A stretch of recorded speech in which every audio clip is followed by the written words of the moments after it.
लेकिन अब बड़ी खबर यही है कि 24 घंटे में इजराइल के 2 मोस्ट वांटेड का खात्मा हो चुका है। 2 तस्वीरें और ये 2 बड़ी खबरें एक साथ आपके सामने, क्योंकि तेहरान में हमास चीफ हानिया को मार गिराया गया है। वहीं बैरूत में हिजबुल्लाह कमांडर फऊद की मौत को लेकर भी बड़ी खबर सामने आई है। तो 24 घंटे में इजराइल के इन स्पेशल ऑपरेशंस के तहत किस तरीके से 2 मोस्ट वांटेड का हुआ खात्मा, इसकी एक एक डिटेल होगी आपके सामने।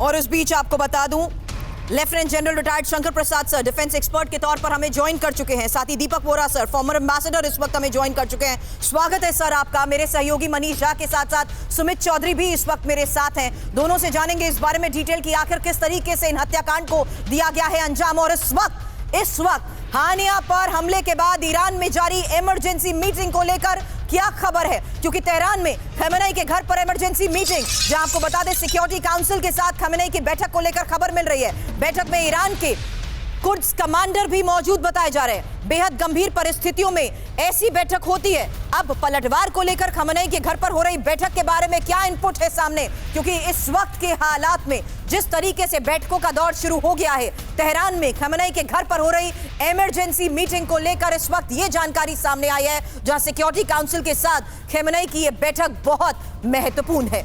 बैठक में ईरान के कुर्द्स कमांडर की मौजूदगी और हानिया पर हमले के बाद जिस तरीके से इस वक्त बैठकों का दौर चल रहा है, बड़ी खबर आपको बता दें, हानिया पर हमले के बाद अलर्ट पर इजराइल भी है। एक और बड़ी खबर इजरायली सैन्य सुरक्षा पर इमरजेंसी मीटिंग को लेकर है। तो एक और दूसरी इंपॉर्टेंट मीटिंग को लेकर खबर आपके सामने, जहां इजरायली मिलिट्री हेडक्वार्टर में नेतन्याहू की बैठक को लेकर इनपुट है, और साथ ही तेल अवीव में आईडीएफ हेडक्वार्टर के वॉर रूम में नेतन्याहू। आपको बता दें हिजबुल्लाह और हमास के पलटवार को लेकर अलर्ट है। लेकिन अब जिस तरीके से इस वक्त बैठकों का दौर चल रहा है, बड़ी और इमरजेंसी मीटिंग ईरान में जारी है। वहीं इजरायली सैन्य सुरक्षा को लेकर भी इस वक्त इजरायली मिलिट्री हेडक्वार्टर में नेतन्याहू की इस बैठक को लेकर भी खबर मिल रही है। लेकिन इस वक्त जो हालात हैं उसमें इंपॉर्टेंट है कि किस तरीके से अब हमास और हिजबुल्लाह पलटवार को लेकर अगली प्लानिंग कर रहे हैं। वहीं अलर्ट जारी किया जा चुका है। इस बीच इंफॉर्मेशन आपके सामने वॉर रूम में नेतन्याहू को लेकर, जहां 24 घंटे में एक साथ अपने 2 मोस्ट वांटेड के खात्मे के बाद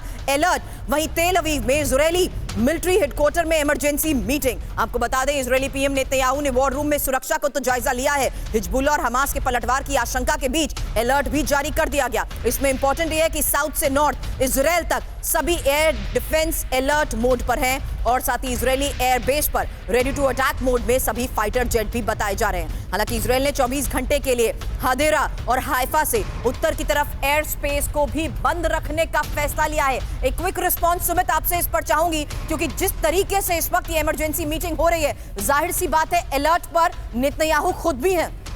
देखिए बिल्कुल, ना सिर्फ नेतन्याहू बल्कि पूरा इजराइल इस समय अलर्ट पर है, और ये होना भी है क्योंकि इजराइल के अटैक के बाद दोनों जगहों पर हिजबुल्लाह की तरफ से भी रिस्पांस आएगा और ईरान की तरफ से भी, और जितने बाकी प्रॉक्सी हैं, चाहे वो हुती हो, चाहे वो आप कह सकते हैं कि हमास हो, ये निश्चित तौर पर बड़े अटैक को अंजाम देने की पूरी कोशिश करेंगे। और इनके एपिसेंटर होगा ना सिर्फ नॉर्थ इजराइल बल्कि तेल अवीव भी। और यही वजह है कि देखिए सारे एयरपोर्ट्स को, खासतौर पर नॉर्थ के सारे एयरपोर्ट्स को नो फ्लाइंग जोन में तब्दील कर दिया गया है। अगले कुछ घंटों तक वहां पर कोई फ्लाइंग नहीं होगी। और दूसरा, जो मेडिटेरियन सी है उसमें भी अमेरिका और यूके की तरफ से लगातार अलर्ट मोड के अंदर अपनी डिप्लॉयमेंट कर दी गई है। तो निश्चित तौर पर ऐसा लगता है कि देखिए इजराइल ने ये बड़े ऑपरेशन चलाने के बाद अब ये मैसेज दे दिया है, और ये इसलिए भी जरूरी है क्योंकि इजराइल को लगता है कि निश्चित तौर पर तेल अवीव की तरफ, ईरान की तरफ से या लेकिन बड़ी खबर यह सामने आई है कि 9 महीने बाद पूरा इजराइल का बदला हो चुका है। इसमें इंपॉर्टेंट है उसी स्पेशल ऑपरेशन का जो सुमित आप जिक्र कर रहे हैं, क्योंकि इसी स्पेशल ऑपरेशन में मारा गया है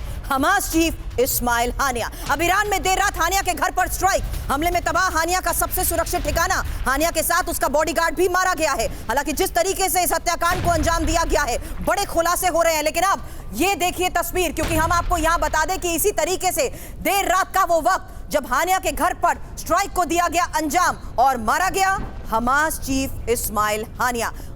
मौजूद था ईरान में, और ईरान में देर रात हानिया की लोकेशन पर जिस तरीके से ये स्ट्राइक हुई है, इसको लेकर बड़ी खबर है, क्योंकि ईरान की सबसे सुरक्षित जगह पर इस हमले को अंजाम दिया गया। आईआरजीसी के गेस्ट हाउस पर इजरायल के हमले को लेकर बड़ा इनपुट है। वहीं ईरानी राष्ट्रपति भवन से 150 मीटर की दूरी पर जिस तरीके से हमले को अंजाम दिया गया, आईआरजीसी के गेस्ट हाउस में ठहरे हानिया का खात्मा कर दिया गया। ईरान के बाहर से मिसाइल लॉन्च का किया जा रहा है दावा।